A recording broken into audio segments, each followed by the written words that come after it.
book is called Los Gatos Generations, and what I did for this one was to look at 20-year periods, which is pretty much a generation, and try to pull out the representative people and events that happened and the people that were here in Los Gatos during those time periods.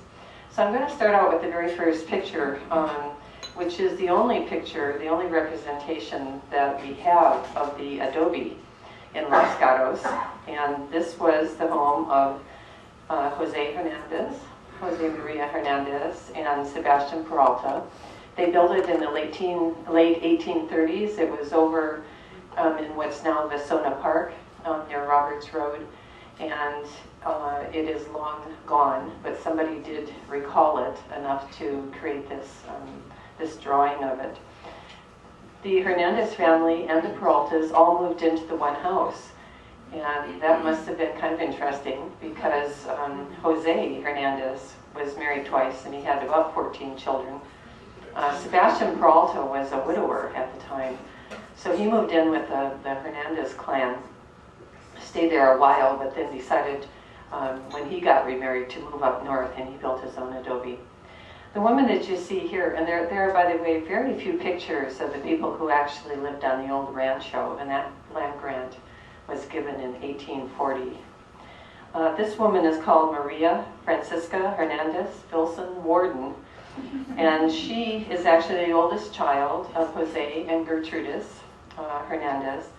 She was born in 1831, and she had a sad experience. She was living on the rancho with her family, and in 1852, some thieves and thugs came to visit the rancho to steal horses or whatever else, and her husband was murdered on the original rancho. So she eventually moved to land that was owned by a cousin of hers, Don Salvio Pacheco, and that name will sound familiar.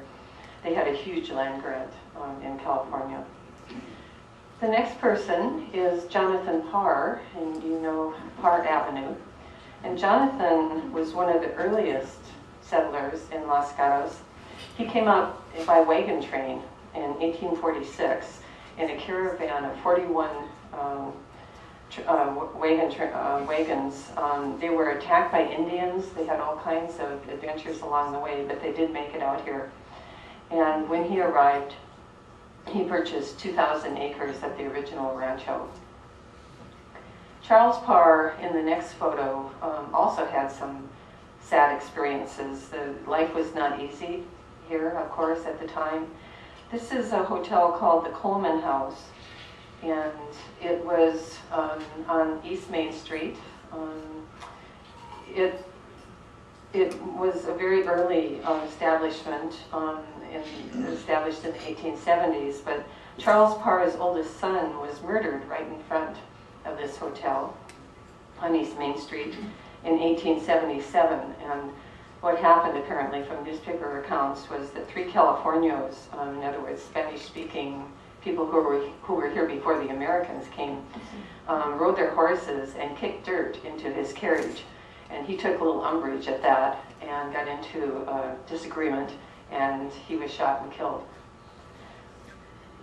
The next picture is one that we aren't absolutely positive when it was. It's very early. It's possibly in the 1870s, and this came from